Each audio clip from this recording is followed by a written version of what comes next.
ಆತ್ಮೀಯ ಬಂಧುಗಳೇ, ಶ್ರೀಮದ್ ಭಗವದ್ಗೀತೆ ತತ್ವ ವಿವೇಚನಿ ಟೀಕಾ ಅಧ್ಯಾಯ 3 ಕರ್ಮಯೋಗ. ಇದರಿಂದ ನಾವು 4ನೇ ಶ್ಲೋಕವನ್ನು ತಿಳ್ಕೊಳ್ತಾ ಇದ್ವಿ. ಓದ ಭಾಗದಲ್ಲಿ ನಾವು ಸಿದ್ಧಿಂ ಅನ್ನುವ ಪದದ ಅರ್ಥ ಏನು, ಯಾವುದಕ್ಕೋಸ್ಕರ ಸಿದ್ಧಿಂ ಅಂತ ಹೇಳಿದ್ದಾರೆ, ಮತ್ತೆ ಕರ್ಮಗಳ ತ್ಯಾಗ ಮಾಡೋದ್ರಿಂದ ಸಿದ್ಧಿ ಅನ್ನೋದು ಪ್ರಾಪ್ತಿಯಾಗೋದಿಲ್ಲ ಅನ್ನೋದನ್ನ ಯಾಕೆ ಹೇಳಿದಾನೆ ಭಗವಂತ ಅಂತ ಕ್ಲೀನಾಗಿ ಅರ್ಥ ಮಾಡ್ಕೊಂಡಿದೀವಲ್ವಾ.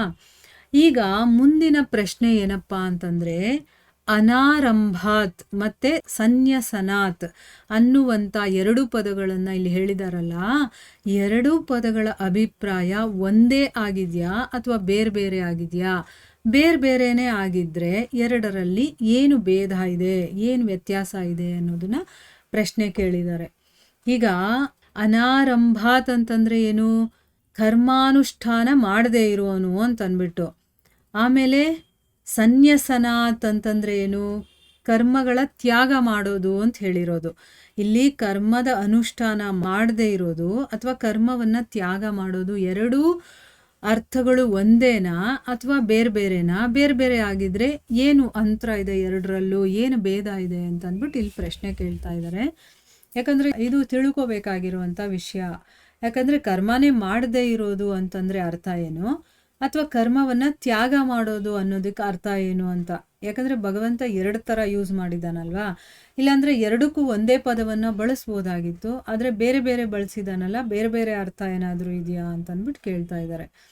ಈಗ ಉತ್ತರ ಏನು ಅಂತಂದ್ರೆ, ಇಲ್ಲಿ ಭಗವಂತ ಈ 2 ಪದಗಳನ್ನ ಭಿನ್ನ ಭಿನ್ನವಾದ ಅಭಿಪ್ರಾಯದಿಂದ ಇಲ್ಲಿ ಪ್ರಯೋಗ ಮಾಡಿದಾನೆ. ಅಂದ್ರೆ ಇದರ ಅರ್ಥ ಬೇರೆನೇ ಇದೆ, ಬೇರೆ ಬೇರೆಯಾಗಿದೆ. ಯಾಕೆ ಅಂತಂದ್ರೆ, ಅನಾರಂಭಾತ್ ಅನ್ನುವ ಪದದಿಂದ ಕರ್ಮಯೋಗಿ ವಿಹಿತ ಕರ್ಮಗಳನ್ನು ಮಾಡದೇ ಇರೋದನ್ನ ಯೋಗನಿಷ್ಠೆಯ ಪ್ರಾಪ್ತಿಯಲ್ಲಿ ಬಾಧಕ ಅಂತ ತಿಳಿಸ್ತಾ ಇದ್ದಾನೆ. ಅಂದ್ರೆ ಏನು? ಒಬ್ಬ ಕರ್ಮಯೋಗಿ ಆಗಿರುವಂಥವನು ಆ ಒಂದು ನಿಷ್ಠೆಯನ್ನ ಪಡ್ಕೋಬೇಕು ನಾನು ಅಂತಂದಾಗ ತನಗೇ ಅಂತ ಇರುವಂಥ ಕರ್ಮಗಳನ್ನ ಮಾಡದೇ ಇದ್ರೆ ಅದು ಅವನಿಗೆ ಆ ನಿಷ್ಠೆಯನ್ನ ಪಡ್ಕೊಳ್ಳುವಂಥ ಒಂದು ಹಾದಿಯಲ್ಲಿ ಅದು ಬಾಧಕ ಅಂತ ಹೇಳ್ತಾ ಇದ್ದಾನೆ. ಒಬ್ಬ ಕರ್ಮಯೋಗಿ ಅವನು ಕರ್ಮ ಮಾಡಲೇಬೇಕು, ತನ್ನ ಕರ್ತವ್ಯ. ಈಗ ಅರ್ಜುನ ಕ್ಷತ್ರಿಯ, ಅವನು ಯುದ್ಧ ಮಾಡಲೇಬೇಕು, ಆದರೆ ಆ ಯುದ್ಧವನ್ನು ಬಿಟ್ಟರೆ ಅವನು ಯೋಗನಿಷ್ಠನಾಗೋದಿಲ್ಲ ಅಂತಂದ್ಬಿಟ್ಟು ಹೇಳ್ತಾ ಇದ್ದಾನೆ. ಆದರೆ ಸನ್ಯಸನಾತ್ ಅನ್ನುವಂಥ ಪದದಿಂದ ಸಾಂಖ್ಯಯೋಗಿ ಕರ್ಮಗಳನ್ನು ಸ್ವರೂಪದಿಂದನೇ ತ್ಯಾಗ ಮಾಡೋದು ಅಂತಂದ್ರೆ ಏನು? ಅದನ್ನ ಕಂಪ್ಲೀಟಾಗಿ ಬಿಟ್ಟೇ ಬಿಡೋದು, ಅದನ್ನ ಮಾಡದೇನೆ ಇದ್ದು ಬಿಡೋದು. ಆ ರೀತಿ ಮಾಡೋದು ಸಾಂಖ್ಯ ನಿಷ್ಠೆಯ ಪ್ರಾಪ್ತಿಯಲ್ಲಿ ಬಾಧಕ ಅಂತ ಅವನು ತಿಳಿಸಿಲ್ಲ. ಇಲ್ಲಿ ಕಂಪ್ಲೀಟಾಗಿ ಮಾಡದೇ ಇರೋದೇ ಬಾಧಕ ಅಂತ ತಿಳಿಸ್ಲಿಲ್ಲ, ಕೇವಲ ಅದರಿಂದ ಅವನಿಗೆ ಸಿದ್ಧಿ ಸಿಗೋದಿಲ್ಲ ಅಂತ ಹೇಳ್ತಾ ಇದ್ದಾನೆ. ಇವರು ಸಿದ್ಧಿಗೋಸ್ಕರ ಸಾಧನೆ ಮಾಡ್ತಿರ್ತಾರಲ್ವಾ, ಅದಕ್ಕೋಸ್ಕರ ಆ ಸಿದ್ಧಿ ಬೇಕು ಅಂತಂದ್ರೆ ಅವನು ಮಾಡಬೇಕು ಕೆಲಸಗಳನ್ನ. ಆದರೆ ಸಿದ್ಧಿ ಏನು ಬೇಕಾಗಿಲ್ಲ ಅಂತಂದ್ರೆ, ನೀನು ಸ್ವರೂಪದಿಂದಾನೇ ನಾನು ಕೆಲಸನೇ ಮಾಡೋದಿಲ್ಲ ಅಂತ ಕೂತ್ಕೊಂಡ್ಬಿಟ್ರೆ ಅವನ ಸಾಧನೆಯಲ್ಲಿ ಬಾಧಕ ಏನಾಗೋದಿಲ್ಲ, ಆದರೆ ಅವನಿಗೆ ಆ ಸಿದ್ಧಿ ಸಿಗೋದಿಲ್ಲ ಅಷ್ಟೇನೆ. ಆದರೆ ಕರ್ಮಯೋಗಿಗೇನು ಅಂತಂದರೆ, ಯೋಗನಿಷ್ಠೆ ಬೇಕು ಅಂತಂದರೆ ಅವನಿಗೆ ಕರ್ಮ ಮಾಡದೇ ಇರೋದು ಅವನಿಗೆ ಬಾಧಕ ಅಂತ ಹೇಳ್ತಾ ಇದ್ದಾರೆ. ಅದಕ್ಕೆ ನೋಡಿ, ಇಲ್ಲಿ ಸಾಂಖ್ಯಾನಿಷ್ಠೆಯಲ್ಲಿ ಕರ್ಮಗಳನ್ನು ಕಂಪ್ಲೀಟಾಗಿ ಬಿಟ್ಬಿಡೋದು ಅದು ಅವನಿಗೆ ಬಾಧಕ ಅಂತ ಹೇಳಲಿಲ್ಲ, ಕೇವಲ ಸಿದ್ಧಿ ಮಾತ್ರ ಸಿಗೋದಿಲ್ಲ ಅಂತ ಹೇಳಿದಾನೆ. ಸಿದ್ಧಿ ಪ್ರಾಪ್ತಿಗೋಸ್ಕರ ಏನು ಮಾಡಬೇಕು? ಅವನು ಕರ್ತವ್ಯವನ್ನು ತ್ಯಾಗ ಮಾಡಿ ಸಚ್ಚಿದಾನಂದ ಘನ ಬ್ರಹ್ಮನಲ್ಲಿ ಅಭೇದ ಭಾವದಿಂದ ಸ್ಥಿತನಾಗೋದು ಅವಶ್ಯಕ ಅಂತ ಹೇಳಿದಾನೆ. ಅಂದ್ರೇನು? ಈಗ ಸಿದ್ಧಿ ನನಗೆ ಸಿಗಬೇಕು ಅಂತಂದರೆ ಅವನು ಕರ್ತೃತ್ವವನ್ನು ತ್ಯಾಗ ಮಾಡಬೇಕು. ಅಂದ್ರೆ ಏನು? ಅವನು ಕೆಲಸ ಮಾಡಬೇಕು, ಆದರೆ ನಾನು ಮಾಡ್ತಾ ಇದ್ದೀನಿ ಅನ್ನುವಂಥ ಕರ್ತೃತ್ವ ಇದೆಯಲ್ಲ, ಅದನ್ನು ಬಿಡಲೇಬೇಕು. ಆದರೆ ಕರ್ಮಯೋಗಿಗೇನು ಅಂತಂದರೆ, ಅವನು ಕರ್ಮ ಮಾಡಲೇಬೇಕು, ಮಾಡಿ ನಾನು ಮಾಡ್ತಾ ಇದ್ದೀನಿ ಅಂತಲೂ ಕೂಡ ಮಾಡಿ ಅದನ್ನು ಸಮರ್ಪಣೆ ಭಾವದಿಂದ ಮಾಡ್ತಾನೆ ಅವನು ಅದರಲ್ಲಿ, ಆಯಿತಾ? ಆದರೆ ಇದೇ ಬೇರೆ ಆಗ್ಬಿಡತ್ತೆ. ಈ ಒಂದು ನಿಷ್ಠೆಯಲ್ಲಿ, ಸಾಂಖ್ಯ ನಿಷ್ಠೆಯಲ್ಲಿ ಏನಾಗುತ್ತೆ, ಅವನು ಕರ್ತೃತ್ವವನ್ನು ತ್ಯಾಗ ಮಾಡಬೇಕು ಅಷ್ಟೇನೆ. ಅವನು ಕೆಲಸವನ್ನೇ ಬಿಟ್ಟುಬಿಡಬೇಕು ಅಂತೇನಿಲ್ಲ, ಆದರೆ ಬಿಟ್ಟರೂ ಕೂಡ ಅದೇನು ಬಾಧಕವಾಗಲ್ಲ. ಆದರೆ ಅವನಿಗೆ ಆ ಒಂದು ಸಿದ್ಧಿ ಅನ್ನೋದು ಸಿಗೋದಿಲ್ಲ. ಅವನು ಏನು ಮಾಡಬೇಕು, ಕರ್ತೃತ್ವ ತ್ಯಾಗ ಮಾಡಿ ಆ ಭಗವಂತನಲ್ಲಿ ಅಭೇದ ಭಾವದಿಂದ, ಅಂದರೆ ನಾನು ಭಗವಂತ ಬೇರೆ ಅಲ್ಲ, ಒಂದೇ ಅಂತ ಸ್ಥಿತನಾಗೋದಿದೆಯಲ್ಲ, ಇದು ಅವನಿಗೆ ಅವಶ್ಯಕವಾಗಿದೆ. ಅದಕ್ಕೋಸ್ಕರನೇ ಅವನು ಕರ್ಮಗಳನ್ನು ಸ್ವರೂಪತಃ ತ್ಯಾಗ ಮಾಡೋದು ಮುಖ್ಯ ಆಗೋದಿಲ್ಲ, ಆಂತರಿಕವಾದಂಥ ತ್ಯಾಗ ಪ್ರಧಾನವಾಗಿರುತ್ತೆ. ಅಂದರೆ ಅವನು ಒಳಗಡೆಯಿಂದ ಏನು ಮಾಡ್ತಾನೋ ಅದು ತುಂಬ ಇಂಪಾರ್ಟೆಂಟ್ ಆಗುತ್ತೆ. ಹೊರಗಡೆ ಅವನು ಕೆಲಸ ಮಾಡ್ತಾನೋ ಬಿಡ್ತಾನೋ ಅದು ಇಂಪಾರ್ಟೆಂಟ್ ಆಗಲ್ಲ. ಒಳಗಡೆಯಿಂದ ಅವನು ಏನು ಯೋಚನೆ ಮಾಡ್ತಾ ಇದ್ದಾನೆ, ನಾನು ಅನ್ನುವಂಥ ಭಾವವನ್ನು ಬಿಟ್ಟಿದ್ದಾನ ಅನ್ನೋದು ಇಂಪಾರ್ಟೆಂಟ್ ಆಗುತ್ತೆ. ಸೊ ಅದಕ್ಕೆ ಇಲ್ಲಿ ಅವನ ಕೆಲಸ ಮಾಡೋದು ಬಿಡೋದು ಅದು ಅಷ್ಟೊಂದು ಎಫೆಕ್ಟ್ ಆಗಲ್ಲ ಅವನ ಒಂದು ಸಿದ್ಧಿಗೆ. ಆದರೆ ಅವನು ಒಳಗಡೆಯಿಂದ ಏನು ಯೋಚನೆ ಮಾಡ್ತಾನೆ ಅಲ್ಲಿ ಅವನು ಸರಿಯಾಗಿ ಸ್ಥಿತನಾಗಿರಬೇಕು.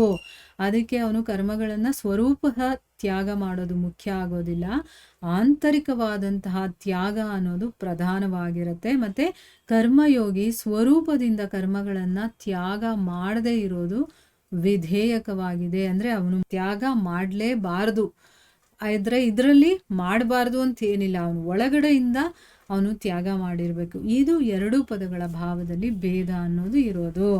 ಈಗ ಕ್ಲಿಯರಾಗಿ ಅರ್ಥ ಆಗಿದೆ ಅಂತ ಅಂದ್ಕೊಂಡಿದ್ದೀನಿ. ಇನ್ನೊಂದು ಸರಿ ಹೇಳ್ಬಿಡ್ತೀನಿ. ಏನು ಅಂತಂದರೆ, ಕರ್ಮಯೋಗದಲ್ಲಿ ಕರ್ಮವನ್ನು ಮಾಡಲೇಬೇಕು, ಅದನ್ನು ಬಿಡೋ ಹಾಗಿಲ್ಲ. ಆದರೆ ಅದನ್ನು ಸಮರ್ಪಣೆ ಭಾವದಿಂದ ನಾವು ಮಾಡ್ತಾ ಹೋಗಬೇಕು. ಭಗವಂತನಿಗೆ ಮಾಡ್ತೀನಿ ಅಥವಾ ಫಲಾಪೇಕ್ಷೆ ಇಲ್ಲದೆ ನಮ್ಗೆ ಅದರಲ್ಲಿ ಸಮಭಾವವನ್ನು ಇಟ್ಕೊಂಡು ನಮ್ಮ ಕರ್ತವ್ಯಗಳು ಏನಿದೆಯೋ ಅದನ್ನು ಮಾಡ್ತಾ ಹೋಗಬೇಕು. ಅದರಲ್ಲಿ ನಾವು ಫಲಾಪೇಕ್ಷೆಗಳನ್ನು, ಆಮೇಲೆ ಅದರಿಂದ ಬರುವಂಥ ರಿಸಲ್ಟ್ ಆಗಿರ್ಬೋದು, ಇದು ಯಾವುದರಲ್ಲೂ ನನಗೆ ಆಸಕ್ತಿ ಇರಬಾರ್ದು.